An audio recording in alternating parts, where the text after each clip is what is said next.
Hi everyone, my name is Kamar and I'm one of the pastors at New Brick TR Santa. And all this week we've been asking the question, what brings you joy? And I'll admit, the past couple of weeks, it sure has not seemed like there's been much joy happening in my life. But I'll tell you what, this past Mother's Day at Church Online, I was so blessed by Amy Elliott and the service that I just want to share something with you today from what she said.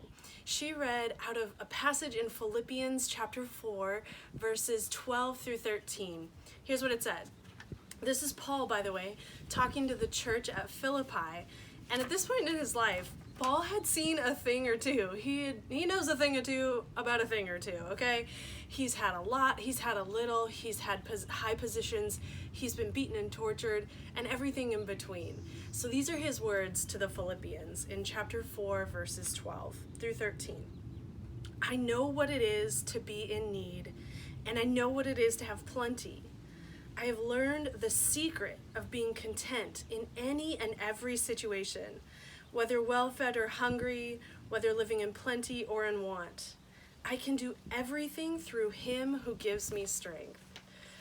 I just love this so much, and I feel like what Paul is showing us in this passage is that the secret to unlocking the door to joy, the kind of joy that Jesus wants you and me to experience every day, is contentment.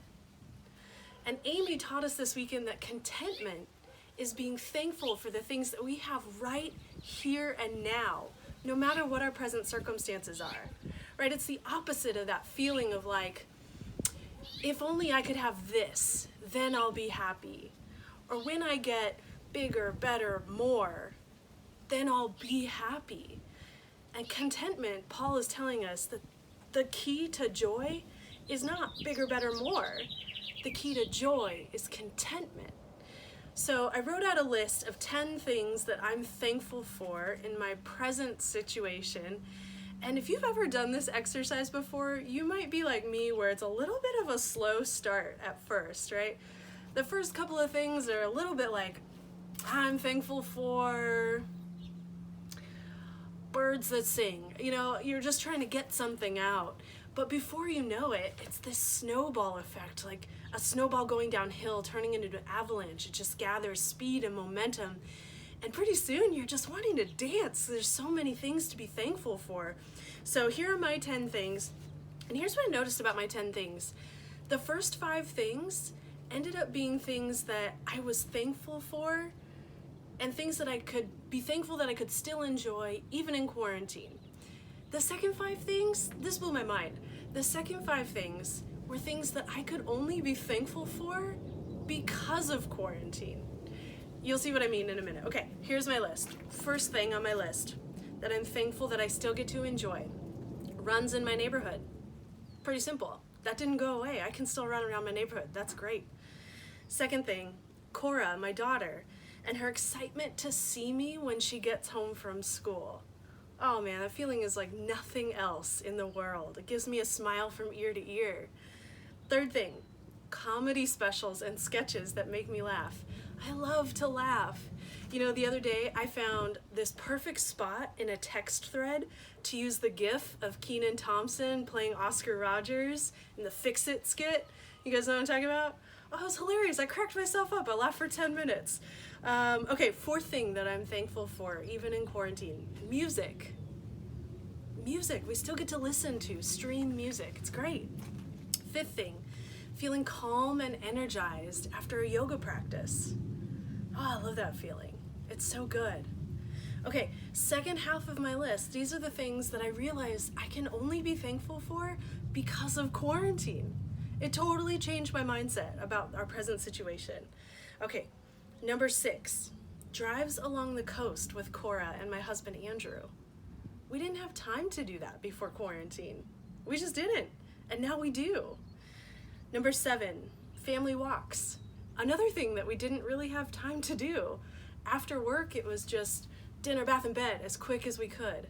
But now, we have time to actually go on a walk, take a bike ride after dinner. It's great.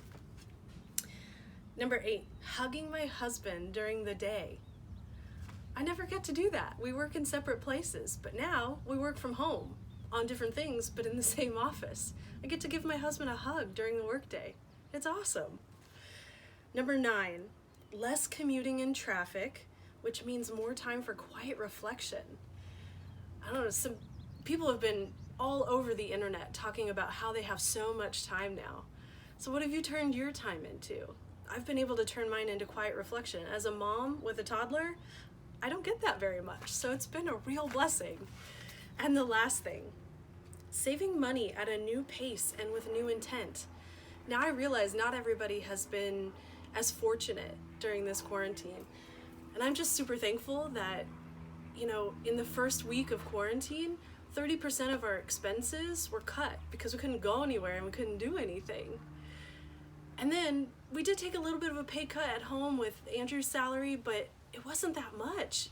And we've both been really blessed to be able to keep our jobs and still work from home. So that means that we get to use our finances in a different way to fuel what God is doing in the kingdom and help others and serve in that way. And I've just been really thankful for that. Okay, so those are my 10 things. I know you guys are gonna have things of your own. So drop a comment below. Tell us, what brings you joy? What are you thankful that you still get to enjoy? How are you seeing contentment grow in your life? And as always, if this video has been helpful to you, or if you think it might be encouraging to somebody else, please like, share, and subscribe. You can always go back and watch Amy's service, the full sermon, at the top of our Facebook page. It's pinned right there for you. It's also on YouTube and on our website. I hope you guys have such a joyful week. Have a great weekend, and we'll see you at Church Online. God bless.